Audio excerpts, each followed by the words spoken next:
This week we're reviewing the Stanlib Equity Fund. So Cobie, set the scene for us. Okay, Lenny, this is a fund that's actually been around since January 1970. So I mean, wow. It's not, it's not a new unit trust. The fund size there up at about 2.3 billion.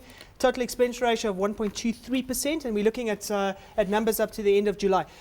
Two managers involved in this fund, Paul Swanson and Herman van Velter, both obviously at Stanlib. There's close to about 50,000 investors in this fund, according to Stanlib. Let me give you some returns there. 1 year, 16.32 relative to the benchmark of 13.08. Benchmark there is the Johannesburg the JSE Swix index, which is the shareholder weighted index.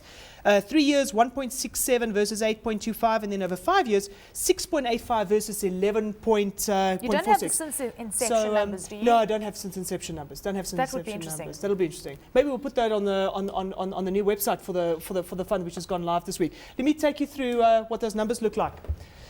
Here we're looking again at the rolling returns for this specific fund. We're going all the way back to the beginning of 2007 in order to look at returns. Blue shaded area indicates the fund's active return, which is basically the return minus the benchmark, which in this case is the shareholder weighted index, and then the red line indicates the actual return for the shareholder weighted index. In 2007, this is now before the financial crisis, before subprime started happening, you see some underperformance for the fund. Well, the shareholder weighted index was doing fairly well. Interesting to see that you see some outperformance for the fund during 2008, and this is just before that cusping point when the subprime crisis started hitting. I'd probably be interested to see what the fund did during this period over here. We're probably looking at resources or something that was driving the market during that point, and where the fund had a very dominant position within that specific asset class.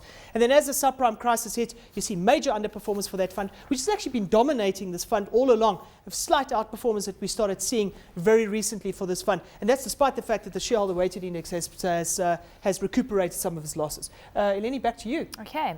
All right, let's first touch on benchmark. Are you happy with the benchmark, Roland? Yeah, I think we need to ask that question because this is obviously a general equity fund comparing it to the Swix. Now, the Swix might not necessarily reflect what this manager is doing, and I'm always very wary of that. So if it's a value fund manager or a growth fund manager, we might need a better benchmark than just the Swix. So looking at the performance relative to the Swix is something one shouldn't just look at in isolation. Drilling a bit into this fund, it's very much an industrial-focused fund. We're not seeing any financial stocks really in the current position. It's also quite a conservative low beta fund, so it tends to underperform when the market does well, and it tends to outperform when the market does badly. We've seen probably in the long run that the market, generally goes up, so this fund might not be able to capture a market cap weighted kind of concept.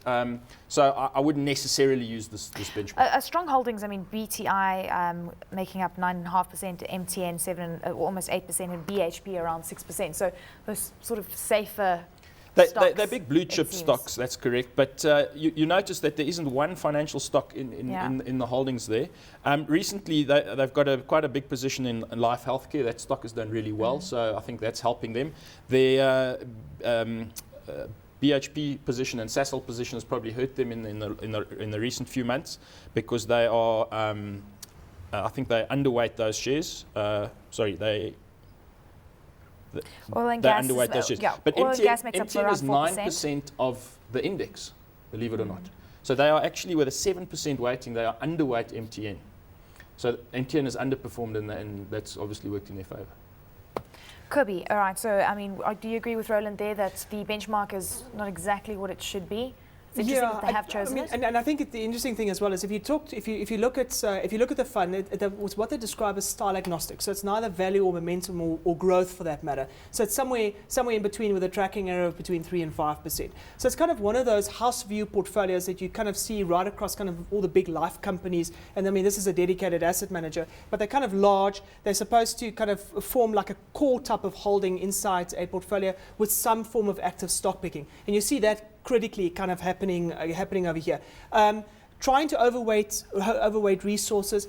Offshore at the moment, the offshore component of this fund actually makes up quite a large chunk of the total allocation. The high alpha origin class B? Yeah, I believe so. So it's 21% of the fund. And then also trying to be defensive. British American Tobacco's in there at 9.85% of the fund. It's a large weighting.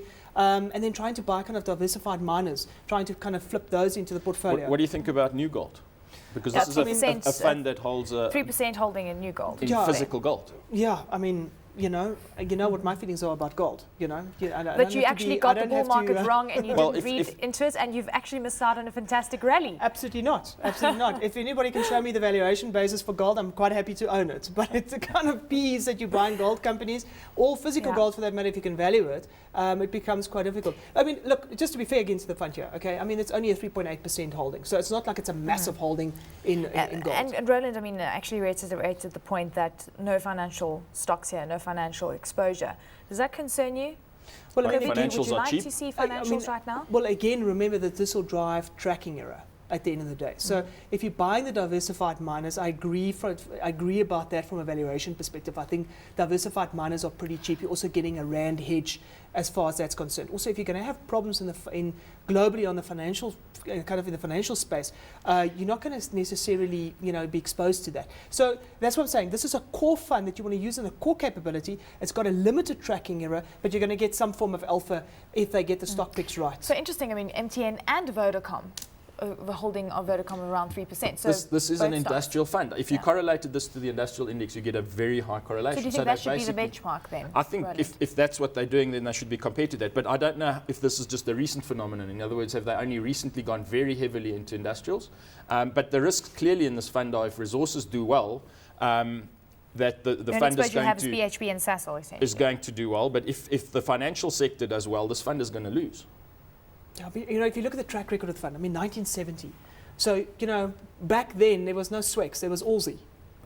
So you probably found that benchmark has changed all along the way from kind of Aussie to Swex because Swex, kind of downwards, kind of the very large cappers at the top end. Would you allocate new money to this fund, Cobie?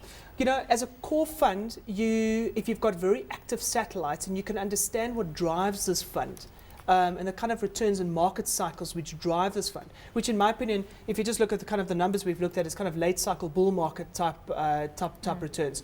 If you understand that, then you could potentially make use of a fund like this. But as a core holding and only this holding, you're going to have a rough ride.